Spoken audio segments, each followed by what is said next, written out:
Hi BookTube. Today I'm going to be talking about the Betsytacy series, the next two books in the series, book 3 and 4. This is for the Betsytacy read-along that's happening in 2019, posted by a couple of booktubers, and I will link a description below of the read-along schedule and the hosts. So the first book is Betsytacy, Go Over the Big Hill.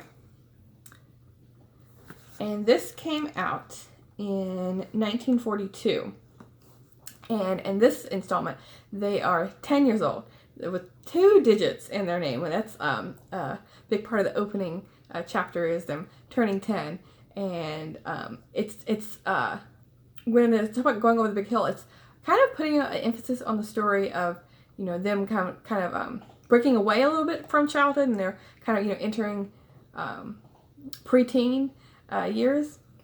And so it's starting with their love, the King of Spain. They find in the newspaper the King of Spain, I think it's his birthday is coming up or something, and so they clip out a picture of him, and there's their secret admirer, and they write a letter to him, and it was a really good plot with that.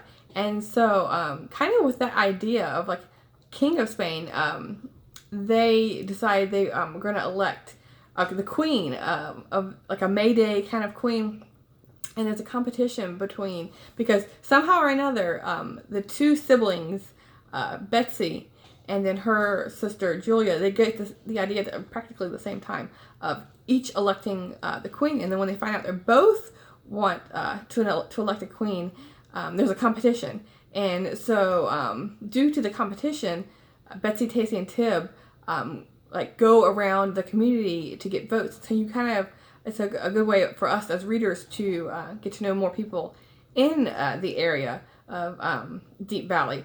And so part of that is going over the hill, the big hill, to Little Syria, and which I really enjoyed this part of meeting foreigners, and because the whole part of us moving, the United States moving from the east to the west is, there's so many people from all over the world that were migrating west. And also it makes a point in this book about how we're all foreigners to America, and except the Native Americans, and even them, they hundreds years ago, a long time ago, even they were coming from Asia over. So but anyway, so it had really good moments with a meeting the Lebanese community, the Little Syria. They find a friend called, I can't pronounce her name, Naifa, and when she's introduced, she gets bullied, and that was a really good moment is when the friends, Betsytacy and Tib, they stand up for her, and Tib gets her dress ripped, and so she was worried about her mom, being mad at her for getting a dress ripped. But then the mom says, there's more important things than, a dress being torn. Standing up for your friends is more important. So I really liked those moments. And so moving into the fourth book, the second read of this month, was the 4th book in the series, Betsytacy, Go Downtown. And this is the cover I had that I was reading.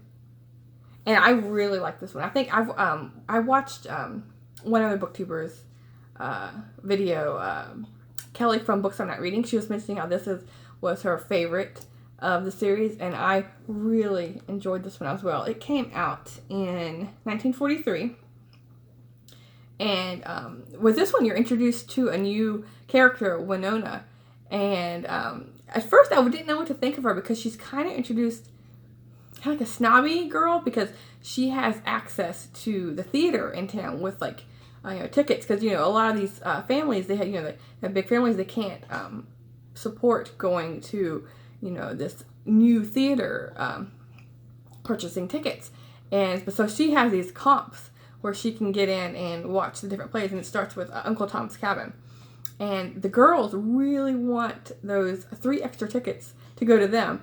And so it was a hilarious scene where they're trying to hypnotize her, like she's sitting in the middle of the class, and so each of the girls are kind of like a triangle around her, and they're like constantly staring at her. And the teacher's like, turn around, girls, pay attention in class. But they keep turning to her and like mouthing, like, I think it's take us, like, take us, take us, take us, silently. It was kind of like creepy but funny at the same time. We know what's going on. And so, Winona, she's kind of like getting all these gifts from everyone in her class because they all want to go to the theater. So at first, you didn't really know what to think of Winona as a character. But she actually becomes friends with the girls because the hypnotizing wasn't working. And so they decide that Betsy is writing a play. And so they're going to put on the play the same day as the theatrical performance, the Uncle Tom's Cabin. And so they kind of lure Winona into their group and into convincing them to take the three girls. And so I really liked also the focus on the writing. Betsy, wants to be a writer. I think, Betsy is like, is like the author, Maud Hart Lovelace. And so it really puts emphasis on this book on, her ambition to be a writer. And a really nice moment was the father, Mr. Ray, noticing that she wants to be a writer and encouraging her by letting her go to the library.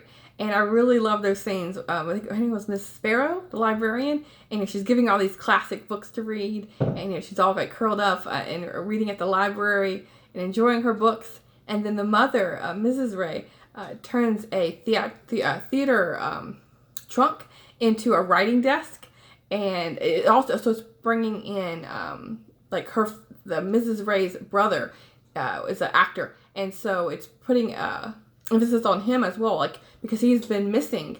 And I won't give this part away, but he's been missing because he hasn't made contact with the family in a long time, and he's out traveling and performing in a theater. And so it has a huge emphasis, this book, on the theater. And another character that's mentioned is Mrs. Poppy, and I really liked her. She is new to town, but she doesn't really fit in with the class, the society, because she's like a wealthy performer, and so she feels she's really lonely. She doesn't feel like she belongs, and so like her interacting with the girls, with the three girls, so she's teaching them dances and performance, and so she was a really sweet character, and I really like those moments. And so like this book overall, I just really loved. And then like the fourth other thing I want to talk about with this book is the Christmas shopping. I adored these scenes because a lot of families didn't have a lot of money, and so they're given, I think it's 10 cents. And so before they decide to spend these 10 cents, they go to all the different shops in their town and just like window shop. If you had money, what you would pick out. And so it was really cute. They're going to each of the stores, and then the end, what they end up spending with the 10 cents was just adorable. So this overall was a really heartwarming book, with the Christmas scenes and the theater, and making a new friend with Winona, and introducing the librarian and Mrs. Poppy, the theater teacher. So all this overall was a really delightful read. I can't wait to read the next in this series. Like I said last month, I just feel like they're getting better and better. I think this fourth one for sure is my favorite. Let me know what you've thought of these series, and if not, if you haven't read them, do you plan on picking them up? I highly recommend, even though there's a children's series, as you're going along, they're getting older. So I believe like maybe in the next 12 books, they might be in middle school or high school or whatnot. So they're maybe not just for children. I haven't read them yet, but I'm just assuming, I think obviously anyone can read them. We all can relate to these books. So yeah, see you soon. Thanks, BookTube.